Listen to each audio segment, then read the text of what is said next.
RC Music present idea हम गायक प्रेमी नेपाल और बिहार के बाढ़ घटना के विषय वस्तु पर कुछ अपन भावना व्यक्त करत हनी भैया।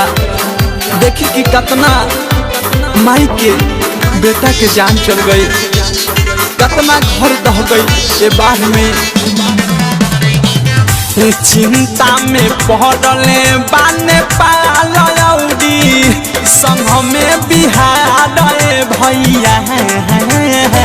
चिंता में पड़ले बाने पालौडी संग में बिहार भैया की बाढ़ में दह गईल हमनी गड़ी बाबा के मुँह के आहार भैया की बाढ़ में दह गईल हमनी गड़ी बाबा के मुँह के आहार भैया।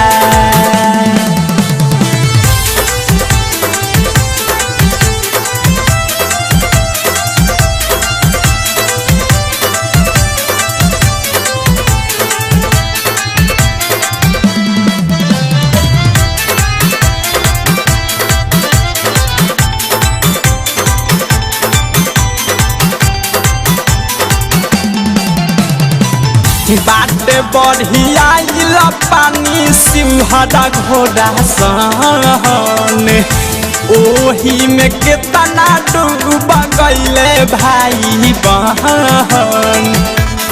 ए भैया कितना लोग के जान चल गई। हाँ बाटे बढ़िया पानी सिंहरा घोड़ा सन ओही में कितना डूब गईले भाई बहन। सीतामढ़ी संगे रक्त साउल के बुरा समाचार भैया। सीतामढ़ी संगे रक्त साउल के बुरा समाचार भैया की बाढ़ में दह गईल हमनी गड़ी बाबा के मुँह के आहार भैया की बाढ़ में दह गईल हमनी गड़ी बाबा के मुँह के आहार भैया।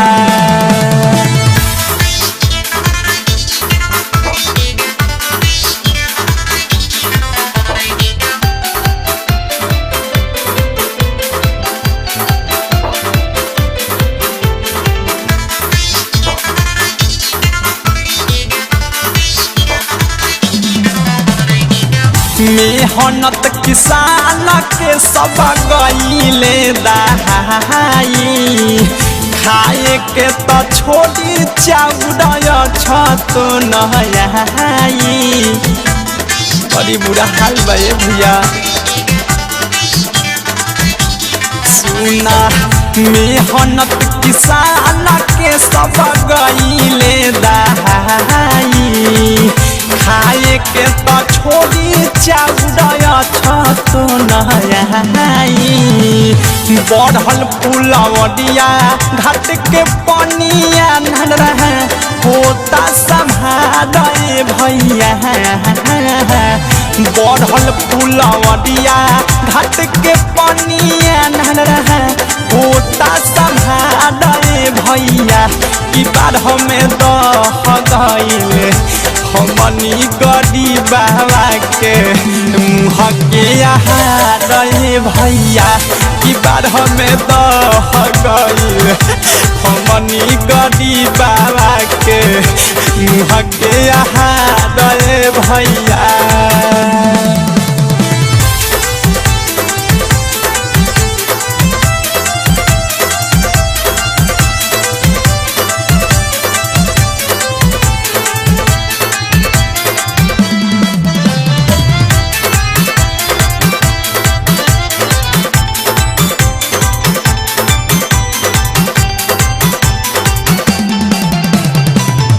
सके त छोड़ी घर टके ना चल सुना होई गईले के तना माई लोग के यहाँ चल सब माई बेटा बिना तरपता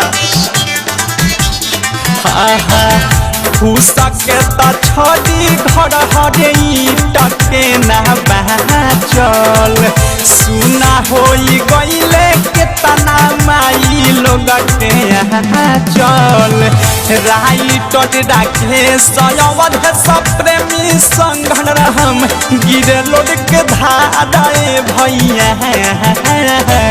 राइट डाके सयवध सब प्रेमी बिकी गिरे लोड के धारे भैया की बार हमें दह गईल हमनी गड़ी बाबा के मुँह के दे भैया कि सब कुछ लूट गईल हमनी गड़ी बाबा के मुँह के दे भैया कि बार हमें दह गईल हमनी गड़ी बाबा के मुँह के दे भैया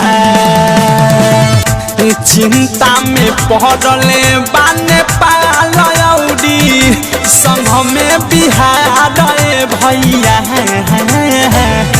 चिंता में पड़ले बाने पालौडी संग में बिहार भैया की बार हमें दह गईल हमनी गड़ी बाबा के मुँह के दे भैया की बार हमें दह गईल हमनी गड़ी बाबा के मुँह के दे भैया की बार हमें दह गईल हमनी गड़ी बाबा के मुँह के दे